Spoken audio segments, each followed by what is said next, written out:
Welcome to 99 TV. నేను ప్రియాంక.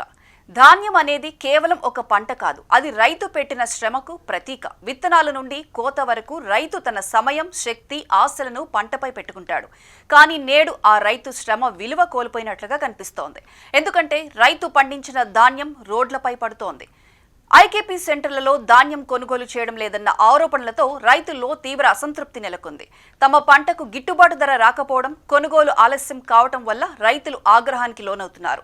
చేతుల్లో చిన్న సంచులు కాదు, ట్రాక్టర్ల నిండా వడ్లు తీసుకువచ్చి రోడ్లపై పోసి నిరసన తెలుపుతున్నారు. ఇది సాధారణ నిరసన కాదు, తమ సమస్య ఎంత తీవ్రమైందో చెప్పే ప్రయత్నం.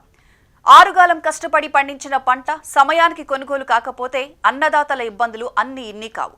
పంట కోసం పెట్టిన పెట్టుబడి అయినా చేతికొస్తుందేమో అన్న ఆశతో రైతు చేతికొచ్చిన పంటను కొనుగోలు కేంద్రాల వద్దకు తీసుకువెళ్తే అక్కడ అంతా నిరాశ, నిస్పృహలే కనిపిస్తున్నాయి. దీంతో గత్యంతరం లేక రైతులు తమ ధాన్యంతో నిరసనలకు దిగాల్సిన పరిస్థితి ఏర్పడుతోంది.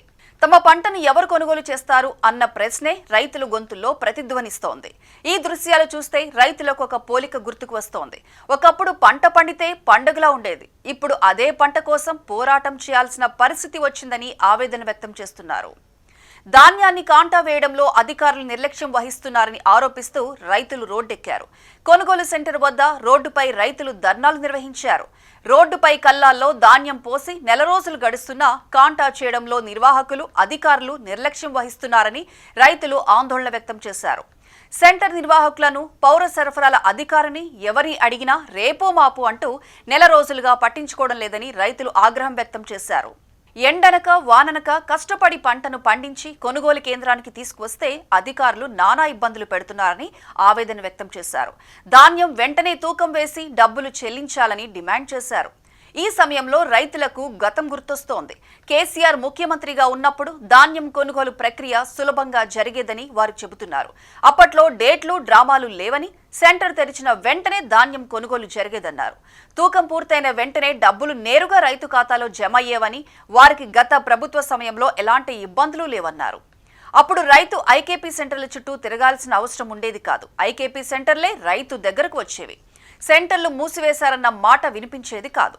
తేమ ఉందన్న కారణంతో ధాన్యాన్ని తిరస్కరించడము ఉండేది కాదు. ప్రతి గింజ రైతు హక్కు అన్న భావన అప్పటి పాలనలో ఒక విధానంగా అమలైంది. ఇప్పుడు పరిస్థితి మారిందని రైతులు అంటున్నారు. ధాన్యం తీసుకోకపోతే తాము ఎక్కడికి వెళ్లాలన్న ప్రశ్న అన్నదాతలకు ఎదురవుతోంది. ఇంటి దగ్గర నిల్వ చేస్తే నష్టం, దళారుల వద్దకు వెళితే ధర తగ్గిపోతుంది. ఈ రెండు మార్గాలు రైతుకు నష్టమే. అందుకే వారు గత్యంతరం లేక రోడ్లను ఎంచుకున్నారు. ఇది రాజకీయ నిరసన కాదని రైతులు స్పష్టం చేస్తున్నారు. ఇది వారి జీవన పోరాటం. బీఆర్ఎస్ పార్టీ కూడా తమ వాదనను స్పష్టంగా చెబుతోంది.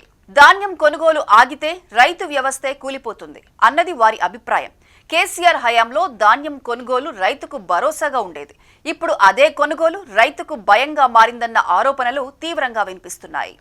రోడ్లపై పోసిన వడ్లు కేవలం ధాన్యం మాత్రమే కాదు, అవి రైతు సహనానికి వచ్చిన పగుళ్లుగా కనిపిస్తున్నాయి. ప్రభుత్వం నుంచి మాటలు కాదు, మాకు తూకం కావాలి అనే రైతుల గొంతుక సూటిగా వినిపిస్తుంది. ఒకప్పుడు వ్యవసాయానికి గౌరవం ఉండేది, నేడు వ్యవసాయం నిరీక్షణలో నిలిచింది.